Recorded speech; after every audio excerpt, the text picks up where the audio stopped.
Bugun qarzning 7 cho'ng foizi to'g'risida paranglashayli. Kulishga aldırmang. Har qanday ishning ikki tarafi bo'ladi. Qarzning hammasi yomon ish emas. Nurg'un kishilar qarz bo'lib qilishni mag'lubiyat deb qaraydi. Boshqacha bir nuqtadan qaraganda, qarz bo'lib qilishingiz balkim turmushning sizni o'sib yetirishga majburlaydigan usuli bo'lishi mumkin. Bugun biz qarzning foizi to'g'risida saydan paranglashayli. Qarz sizga inson tabiatidan aniq ko'rsatib beradi.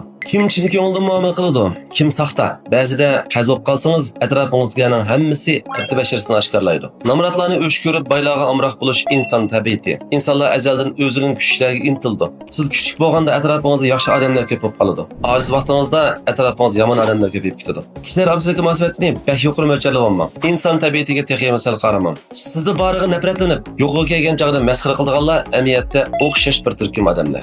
Ikkinchi, qarz sizni o'zingizga texnik aniq ko'rsatib berdi. Bu dunyoda bizning to'g'ri qilgan ko'p qism ishlarimiz amiyati talaydan bo'ladi. Xato qilgan, mag'lub bo'lgan ishlar bo'lsa, bizning haqiqiy amaliy kuchimizning ifodasi. Bu gapga nurg'un kishilar qoyil bo'lmaydi. Buni haqiqiy turmush tajribasi va do'stlar tushunadi. Pul bor chog'da odam o'zini intayin kuchli va munavvar deb o'ylaydi. Faqat pulingiz qolmaganda, undan ilgari qanchalik hayajon olganligingizni, qanchalik ahmoq ekanligingizni, qanchalik sodda ekanligingizni bilalaysiz. Uchinchi, qarz sizni bosh egishni o'rganishga majbur qiladi. Nurg'un do'stlar faqat 100 obro'yin debla nurg'un ziyon tatidi. Qarz bo'lib baqqandilar, ondan 100 obro'y bilan pulning zodi qaysisining muhim ekanligini aniq bilgili bo'ladi. 100 obro'y eng pulga yaramaydigan narsa. 100 obro'yingizni qayirib qo'yib, pul topa olgan vaqtingiz sizning pishib yetilgan vaqtingizdir. Pul bilan 100 obro'yingizni qaytadan tishlaganda bo'lsa, sizning muvaffaq qozonganligingizga tushuntirib berdi. Obro'yingiz bilan pul topa olgan vaqtingizda haqiqiy bir arbab qaydagan bo'lasiz. To'rtinchi, qarz bo'lganda pulning qiymatini texnik tushunsiz. Iqtisodchilikdan hashamatlikka qarab menish oson.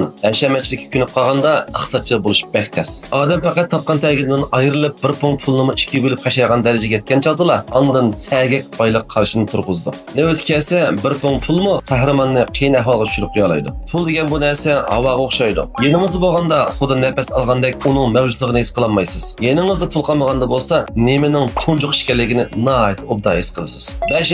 Qarz sizning hayotingizni qaytadan planlashingizga yordam berdi. Hamma ishlaringiz yaxshi chog'da kelgusingizni ajoyib go'zal tasavvur qila olasiz. Lekin kishilik hayot qandaqmi izchil ko'ngildagidek bo'lsin. Agar to'qayliqlar kishilik hayotdagi normal holat. Ilgari qanday qilganda turmushdan texnik yaxshi huzurlanishni o'ylagan bo'lsangiz, qarzga bo'lib qolganda qanday yashash, qanday qad ko'tarishni o'ylaysiz.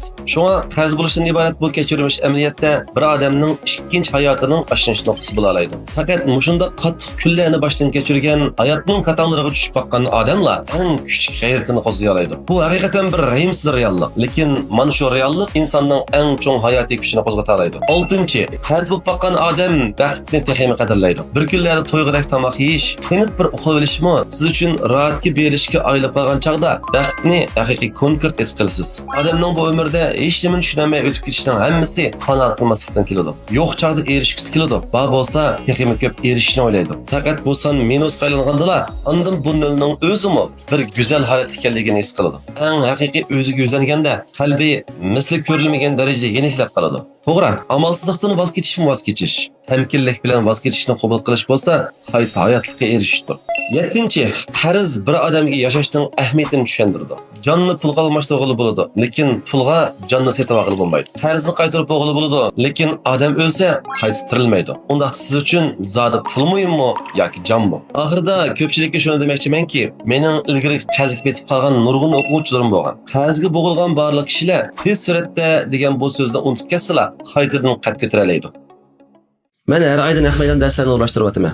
Agar korxona boshqarish, egalik sektор to'g'risida sistemli bilimlarni o'rganmoqchi bo'lsanglar yoki maslahat so'ramoqchi bo'lsanglar, tövəndəki ünvanlarımı qo'shib olinglar. Men Abdurahmon Battar muallim.